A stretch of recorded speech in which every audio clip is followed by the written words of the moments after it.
Dictation शुरू होगी 3 second बाद। हमने देखा कि किस तरह महिलाओं द्वारा किया जाने वाला घर का काम काम ही नहीं माना जाता है। हमने यह भी पढ़ा कि घरेलू काम और परिवार के सदस्यों की देखभाल करना पूरे समय का काम है और इस कार्य को प्रारंभ और समाप्त करने का कोई निश्चित समय भी नहीं है। स्टॉप। घर के बाहर के कामों को देखेंगे और समझेंगे कि कैसे कुछ व्यवसाय महिलाओं की अपेक्षा पुरुषों के लिए अधिक उपयुक्त समझे जाते हैं। हम यह भी ज्ञात करेंगे कि समानता प्राप्त करने के लिए स्त्रियों ने कैसे संघर्ष किए, पहले भी और आज भी। शिक्षा प्राप्त करना एक ऐसा तरीका है जिससे महिलाओं के लिए नए अवसर निर्मित किए जा सकते हैं। घर के बाहर भी महिलाएं कुछ खास तरह के काम ही अच्छी तरह कर सकती हैं। स्टॉप। उदाहरण के लिए बहुत से लोग मानते हैं कि महिलाएं अच्छी नर्सें हो सकती हैं, क्योंकि वे अधिक सहनशील और विनम्र होती हैं। इसे परिवार में स्त्रियों की भूमिका के साथ मिलाकर देखा जाता है। स्टॉप। इसी प्रकार से माना जाता है कि विज्ञान के लिए तकनीकी दिमाग की ज़रूरत होती है और लड़कियां और महिलाएं तकनीकी कार्य करने में सक्षम नहीं होती। स्टॉप। अनेक लोग इस प्रकार की रूढ़िवादी धारणाओं में विश्वास करते हैं, इसलिए बहुत सी लड़कियों को डॉक्टर व इंजीनियर बनने के लिए अध्ययन करने और प्रशिक्षण लेने के लिए वह सहयोग नहीं मिल पाता है, जो लड़कों को मिलता है। स्टॉप। अधिकांश परिवारों में स्कूली शिक्षा पूरी हो जाने के बाद लड़कियों को इस बात के लिए प्रेरित किया जाता है कि वे शादी को अपने जीवन का मुख्य लक्ष्य मान लें। स्टॉप। यह समझना आवश्यक है कि हम ऐसे समाज में रह रहे हैं जहां सभी बच्चों को अपने चारों ओर की दुनिया के दबावों का सामना करना पड़ता है। कभी यह दबाव बड़ों की अपेक्षाओं के रूप में होता है, तो कभी यह हमारे अपने ही मित्रों के गलत तरीके से चिढ़ाने के कारण पैदा हो जाता है। स्टॉप। लड़कों पर ऐसी नौकरी प्राप्त करने के लिए दबाव होता है, जिसमें उन्हें अधिक वेतन मिले। यदि वे दूसरे लड़कों की तरह व्यवहार नहीं करते हैं तो उन्हें चिढ़ाया जाता है और धौंस दी जाती है। लड़कों को बचपन से ही दूसरों के सामने रोने पर चिढ़ाया जाता है। स्टॉप। स्कूल जाना आपके जीवन का महत्वपूर्ण हिस्सा है। जैसे जैसे स्कूलों में हर साल अधिकाधिक संख्या में बच्चे प्रवेश ले रहे हैं, हम सोचने लगे हैं कि सब बच्चों के लिए स्कूल जाना एक साधारण बात है। स्टॉप।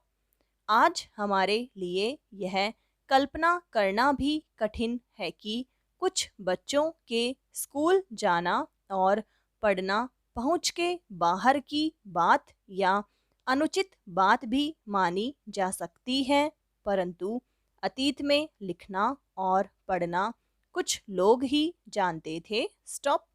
अधिकांश बच्चे वही काम सीखते थे, जो उनके परिवार में होता था या उनके बुजुर्ग करते थे। स्टॉप। लड़कियों की स्थिति और भी खराब थी। उन समाजों में जहां लड़कों को पढ़ना लिखना सिखाया जाता था, लड़कियों को अक्षर तक सीखने की अनुमति नहीं थी। यहाँ तक कि उन परिवारों में भी जहाँ कुम्हारी, बुनकरी और हस्तकला सिखाई जाती थी, यह धारणा थी कि लड़कियों और औरतों का काम केवल सहायता करने तक ही सीमित है। स्टॉप। उदाहरण के लिए कुम्हार के व्यवसाय में स्त्रियां मिट्टी एकत्र करती थीं और बर्तन बनाने के उसे तैयार करती थीं। चूंकि वह चाक नहीं चलाती थी, इसलिए उन्हें कुम्हार नहीं माना जाता था। स्टॉप। 19वीं शताब्दी में शिक्षा के बारे में कई अनेक विचारों ने जन्म लिया। स्टॉप। विद्यालय अधिक प्रचलन में आ गए और वे समाज जिन्होंने स्वयं कभी पढ़ना लिखना नहीं सीखा था, अपने बच्चों के स्कूल भेजने लगे। तब भी लड़कियों की शिक्षा को लेकर बहुत विरोध हुआ। स्टॉप। इसके बावजूद बहुत सी स्त्रियों और पुरुषों ने बालिकाओं के लिए स्कूल खोलने के प्रयत्न किए। स्त्रियों ने पढ़ना लिखना सीखने के लिए संघर्ष किया। स्टॉप। पैरा।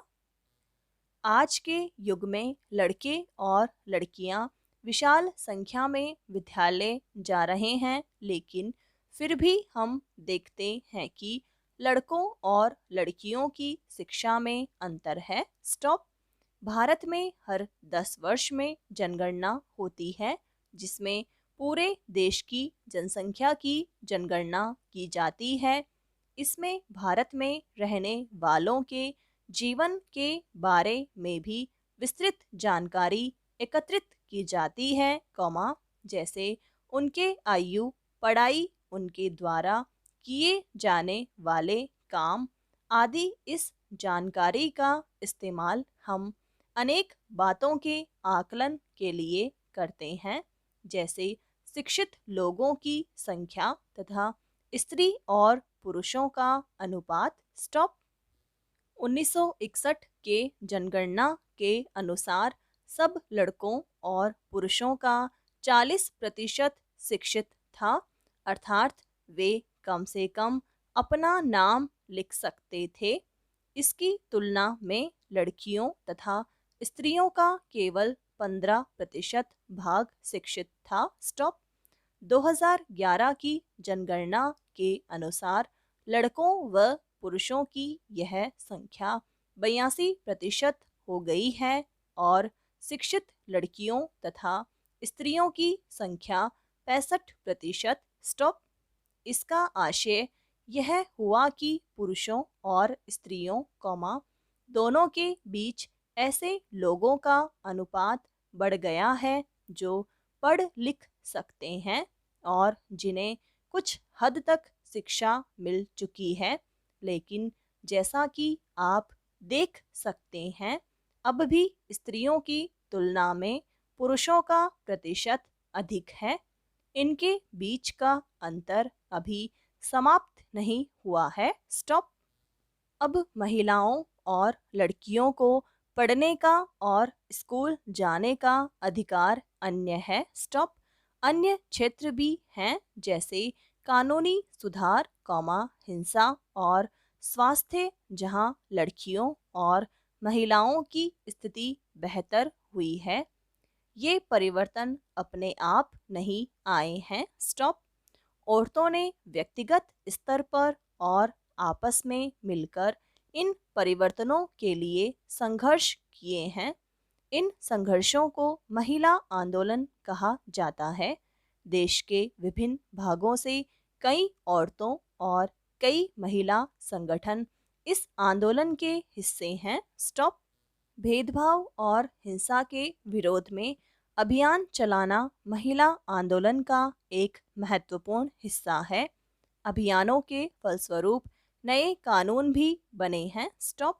सन 2006 में एक कानून बना है जिससे घर के अंदर शारीरिक और मानसिक हिंसा को भोग रही औरतों को कानूनी सुरक्षा दी जा सके। स्टॉप।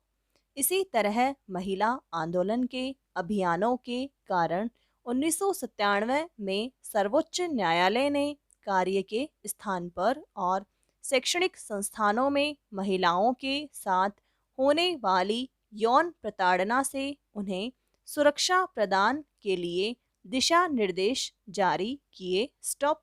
समाप्त।